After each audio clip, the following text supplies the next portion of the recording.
കൂട്ടുകാരെ, ഞാൻ നിങ്ങൾക്ക് വേണ്ടി ഒരു നല്ല കഥ പറയാൻ പോവുകയാണ് കേട്ടോ. ഗലീലയിലെ കാനാവ് എന്നു പേരുള്ള ഒരു സ്ഥലത്ത് ഒരു വീട്ടിൽ ഒരു കല്യാണമുണ്ടായി.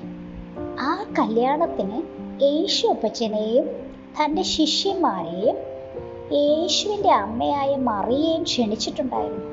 പക്ഷേ ആ വീട്ടിൽ ഒരു കുഴപ്പമുണ്ടായി. അവർക്ക് വീഞ്ഞ് തികഞ്ഞില്ല. കല്യാണ വീട്ടിൽ ഏറ്റവും അത്യാവശ്യം വേണ്ട സാധനമായിരുന്നു വീഞ്ഞ്. പക്ഷേ അത് അവർക്ക് ആവശ്യത്തിന് ശേഖരിച്ചു വെക്കാൻ കഴിയാതെ പോയി. യേശു അപ്പച്ചൻ്റെ അമ്മ ഈ വിഷമം മനസ്സിലാക്കിയിട്ട് യേശുവിനോട് പറഞ്ഞു അവർക്ക് വീഞ്ഞില്ലെന്ന്.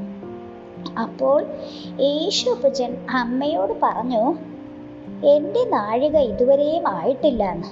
യേശുപ്പച്ചൻ പറഞ്ഞതിൻ്റെ അർത്ഥം യേശുപ്പച്ചന് പ്രവർത്തിക്കാനുള്ള സമയമായിട്ടില്ല എന്നാണ്. അത് കേട്ട് യേശുവിൻ്റെ അമ്മ അവിടെയുള്ള വേലക്കാരോട് പറഞ്ഞു, യേശു നിങ്ങളോട് എന്തെങ്കിലും പറഞ്ഞാൽ കൽപ്പിച്ചാൽ അതുപോലെ ചെയ്യണം കേട്ടോ. ആ വേലക്കാർ സന്തോഷത്തോടെ അത് സമ്മതിച്ചു. യേശു അവരോട് പറഞ്ഞു, ആ വേലക്കാരോട് പറഞ്ഞു, ദേ ഇവിടെ 6 കൽപ്പാത്രങ്ങൾ ഇരിക്കുന്നത് കണ്ടോ? ഈ കൽപ്പാത്രങ്ങളിൽ വേഗം വെള്ളം നിറയ്ക്കേ.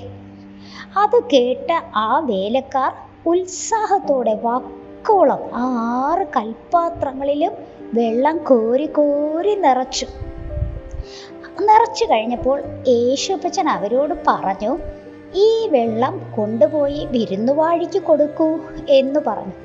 അവരത് കേട്ട ഉടനെ തന്നെ ഈ കൽപ്പാത്രങ്ങളിലിരുന്ന് വെള്ളം വിരുന്നുവാഴിയുടെ മുൻപിൽ കൊണ്ടുപോയി വെച്ചു. വിരുന്നുവാഴി ഒന്നും അറിഞ്ഞില്ല. അദ്ദേഹം അതിൻ്റെ രുചി നോക്കിയപ്പോൾ നല്ല രുചികരമായ വീഞ്ഞായിരുന്നു അതിൽ. വിരുന്നുവാഴിക്ക് ഒത്തിരി അതിശയമായി.